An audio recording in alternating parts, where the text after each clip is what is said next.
Oiê!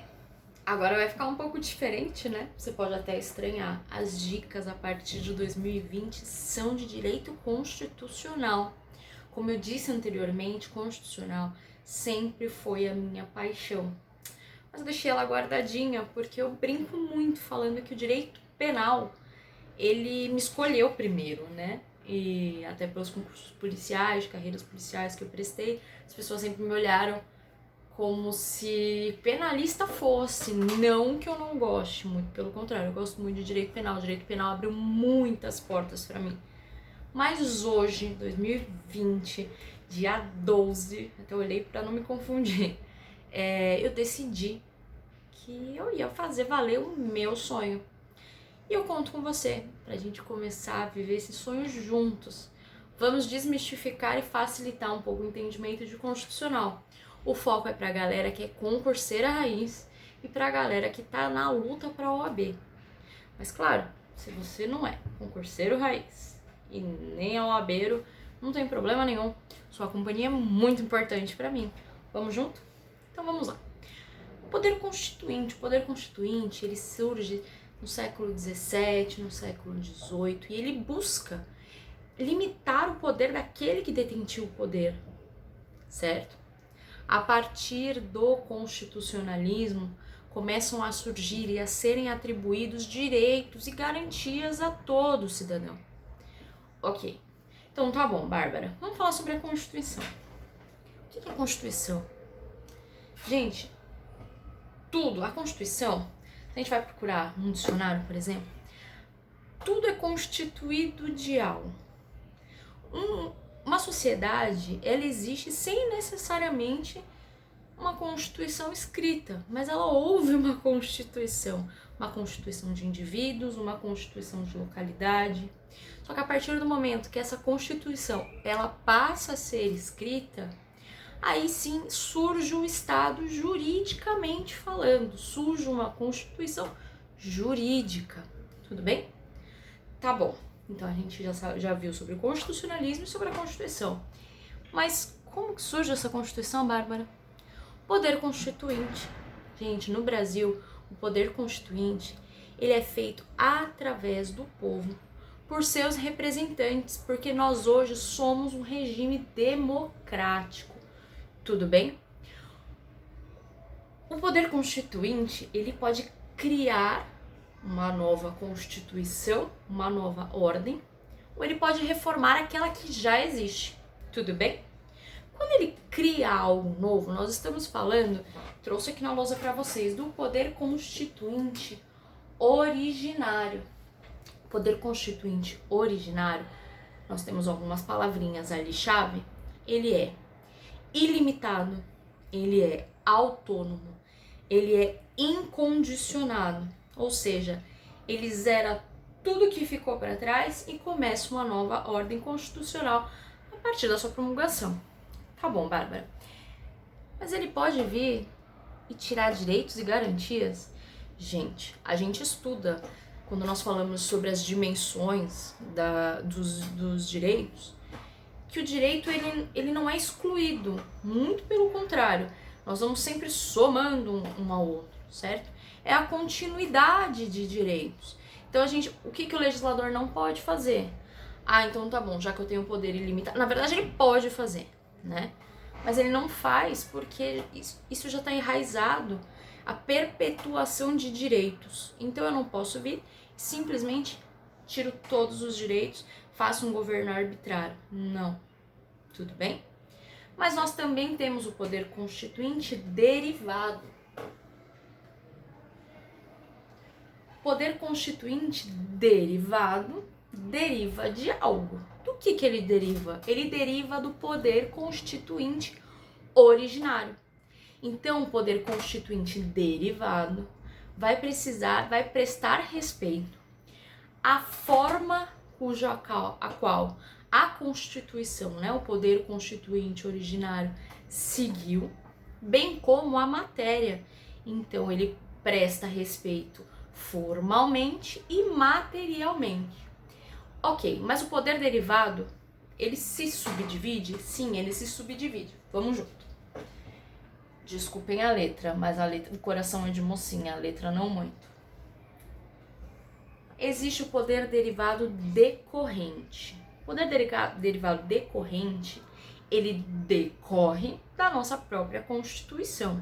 Lembrando que só um terminho que a gente às vezes escreve errado, não é Constituição Federal, e sim Constituição da República Federativa do Brasil.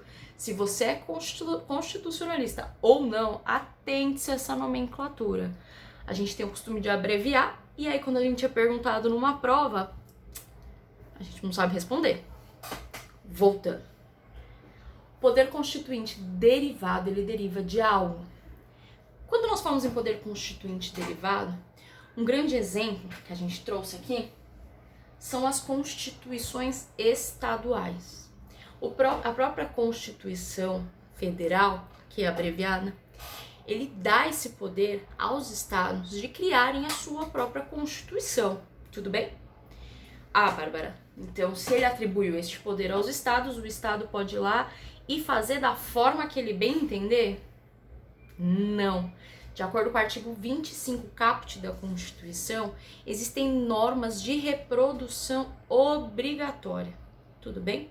O que for de matéria que compete ao Estado, ele vai tratar.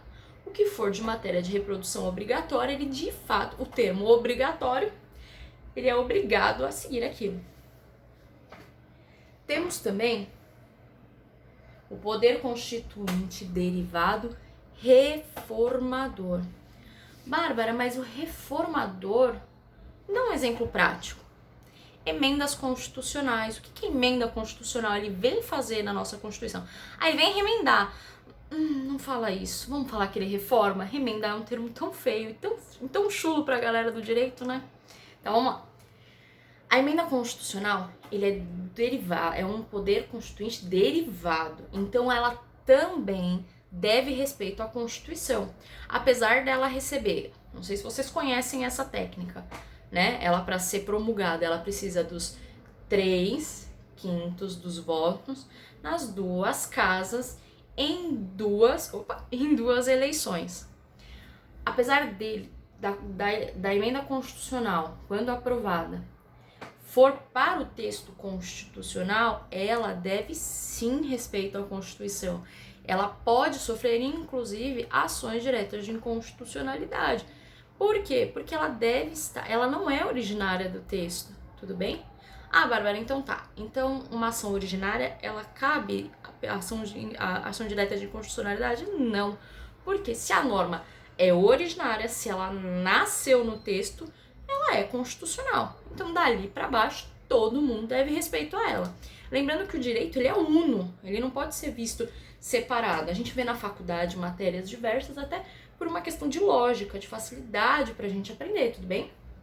Mas ele é uno. Então, a partir do momento que aquele texto é originário e ele tá na Constituição, ele é constitucional. Tudo que vier para agregar ou aquilo que estiver abaixo, lembra da pirâmide de Kelsen? Tudo que estiver abaixo da Constituição, ele deve sim respeito e consonância para ter para nossa carta maior, para nossa carta cidadã. Tudo bem? Emenda constitucional. Por último, poder derivado revisor. Bárbara, poder derivado revisor? Gente, é a norma do artigo 3º das ADCTs, que ele fala que após 5 anos de promulgação da nossa Constituição, ela vai passar apenas por uma reforma. E ele passou de fato, onde foram incluídas alguns outros textos na lei. Tudo bem? Tá bom, Bárbara, então a gente já viu o que é o poder originário, a gente já viu o que é o poder derivado, a gente já viu sobre a Constituição e sobre o poder constituinte. Mas me ficou uma dúvida. Ok, que dúvida? O poder derivado, constituinte derivado, ele tem algum tipo de limitação? Sim, ele possui 3 tipos de limitações. Primeira limitação, a limitação expressa, que é aquela prevista no artigo 60, parágrafo 4º da Constituição Federal, que trata das cláusulas pétreas. Elas não podem ser abolidas. Lembre-se que cláusula pétrea, elas podem ser aumentadas, jamais diminuídas. Isso eu lembro muito bem no meu primeiro ano de faculdade, que eu tive aula na Unicid. Eu me formei na Católica aqui em Santos, mas eu tive aula na Unicid com a professora Volusa de Direito Constitucional, professora excepcional, que deu aula para muitos professores que eu vanglorio até hoje. E, gente, de verdade, ela sempre deu uma dica pra gente que eu quero deixar aqui pra você. Leia a Constituição. Leia um artigo por dia, leia um bloco por dia. No final do ano, você tem a base do direito é a Constituição. Mas vamos voltar. Então, nós temos as limitações expressas, que estão nas cláusulas pétreas. Nós temos as limitações circunstanciais, como exemplo, a intervenção da União nos Estados-membros. E nós temos limitações implícitas, como a suspensão de limitações, tudo bem? Tudo bem, respiramos. Gente, a gente acabou a dica de hoje, mas eu queria deixar uma outra dica para vocês. Quando as pessoas falam, eu não gosto de direito constitucional, talvez porque não tenha compreendido o direito constitucional. O direito constitucional ele é a base de todo o direito. Por quê, Bárbara? Simples. Qual é o nosso código de estudo? É a Constituição Federal. Tudo depende, tudo deve respeitar a Constituição Federal. Então, vamos olhar para a Constituição com um pouquinho mais de carinho, com um pouquinho mais de amor. Vamos estudar. Isso vai nos tornar profissionais excelentes, cada vez melhor, compreendendo a Constituição. Não vamos entrar aqui em debates políticos, ok? Mas, compreendendo melhor a Constituição do nosso país, nós podemos pleitear pelos nossos direitos de uma forma muito mais consistente. Você, como advogado, pode pleitear o direito do seu cliente de uma forma muito mais consistente.